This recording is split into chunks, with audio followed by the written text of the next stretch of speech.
আমিনুল ইসলাম বুলবুলের নেতৃত্বে ক্রিকেট বোর্ডের অবস্থা তথই বইচ, কিন্তু জাতীয় দলের পরিস্থিতি আবার এতটা খারাপ নয়। এক বিশ্বকাপ খেলতে না যাওয়া ছাড়া জাতীয় দল ইস্যুতে খুব বড় কোনো ব্লান্ডার করেনি বুলবুলের বোর্ড, বরং কোচিং প্যানেলে সালাউদ্দিন এবং মোহাম্মদ আশরাফুলের অন্তর্ভুক্তি প্রশংসায় কুড়িয়েছে সমালোচকদের।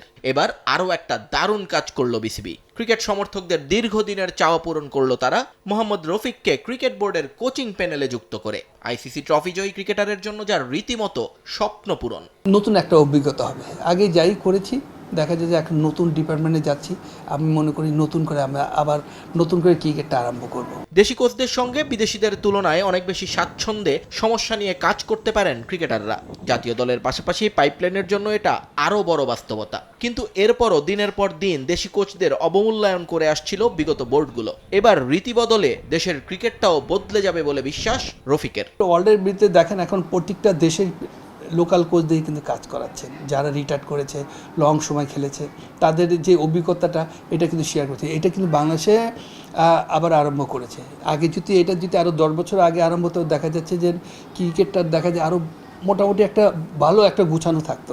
বিসিবির টানাপোড়েন এখন ওপেন সিক্রেট। জাতীয় ক্রীড়া পরিষদ এবং ক্রীড়া মন্ত্রণালয়ের সিদ্ধান্তের উপর ঝুলছে বুলবুলের টিকে থাকা না থাকা। এই অবস্থায় বোর্ডের চাকরি পেলেও ভবিষ্যৎ নিয়ে কোনো আলাদা চিন্তা নেই রফিকের, বরং তার দাবি রাজনীতির বাইরে রাখা হোক ক্রিকেট মাঠকে।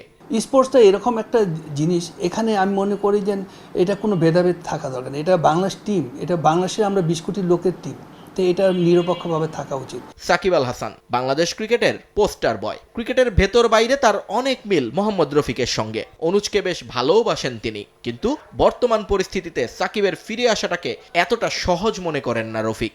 বাংলাদেশের ক্রিকেটের জন্য কিন্তু কেউ না করে না, সবাই কিন্তু ওর সাথে একমত। বাট এখানে এলো রাজনীতিভাবে আসতে পারে।